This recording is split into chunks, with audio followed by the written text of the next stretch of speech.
Hey guys, Assalamualaikum. Welcome back to my new another blog.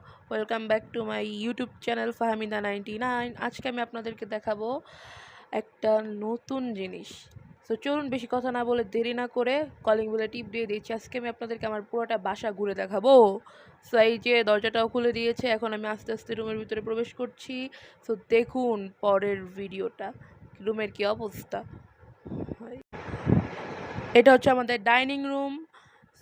এটাতে ভাইয়া থাকে। আর এই বোতলগুলো দেখে কেউ কিছু মনে করবেন না, কারণ আমরা পানি কিনে এনে খাই, তো তাই বোতলগুলো এখানে রাখা হয়েছে। তো চলুন আপনাদেরকে দেখাই আমার আম্মুর কিচেন রুম। তো এটা হচ্ছে আমার আম্মুর কিচেন রুম। দেখুন দেখুন, সবাই দেখুন। আর এখানে একটা সুন্দর জিনিস আছে, সেটাও আপনাদেরকে দেখাচ্ছি। Wait, just wait. এই অ্যালবামটা আমাকে আমার বার্থডেতে গিফট করেছে আমার ফ্রেন্ড। তো চলুন এখন আমি আপনাদেরকে আমার রুমটা দেখাই। সো এটা হচ্ছে আমার রুম। এই রুমটাকে আমি নিজের মতো করে গুছিয়েছি। দেখুন, আমি আর আমার বোন মিলে এই রুমটাকে সাজিয়েছি, এবং দেওয়ালে যে ড্রয়িংগুলো সেগুলো আমরাই করেছি। কেমন হয়েছে প্লিজ জানাবেন। এখন আপনাদেরকে একটা নতুন জিনিস দেখাচ্ছি, দেখুন। টানা!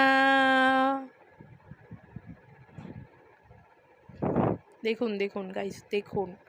সো আজকে আমার প্রথম ব্লগ, আপনারা সবাই জানাবেন আমার ব্লগ ভিডিওটা কেমন হয়েছে, আর এইভাবে আমাকে সাপোর্ট করবেন। তো চলুন এখানে আর কথা না বলে আমরা আমাদের আরেকটা রুম আছে সেটা দেখাচ্ছি। অবশ্যই এটা আমার আম্মু আব্বুর রুম। তো চলুন বের হয়ে যাচ্ছি। সো গাইস, এইটা হচ্ছে আমার আম্মু আব্বুর রুম। সো এই রুমটাতে বেশি কিছু নাই, এখানে একটা সুকেজ আছে। সো এই সুকেজে কি আছে চলুন আপনাদেরকে সেটাই দেখাই। সুকেজে বলতে গেলে আমার ভাই বোন তাদের মেডেলগুলো আছে, তারা পড়াশোনা করে যা পাইছে পুরস্কার সেগুলো আছে। এই যে এখানে আমার আপু পাইছে এই দুইটা মেডেল, দেখাইতেছি আপনাদেরকে, দেখেন এই যে এইগুলা। আর ওই পাশের দুইটা পাইছে আমার বড় ভাইয়া। আমিও পাবো ইনশাল্লাহ, সবাই আমার জন্য দোয়া করবেন। আর পিছে আরও অনেক মেডেল আছে, অনেক কিছু আছে, এগুলো ওরা খেলাধুলা করে পাইছে, পড়াশোনা করে পাইছে। তো আজকের মতো ভিডিওটা এই পর্যন্তই। আল্লাহ হাফেজ।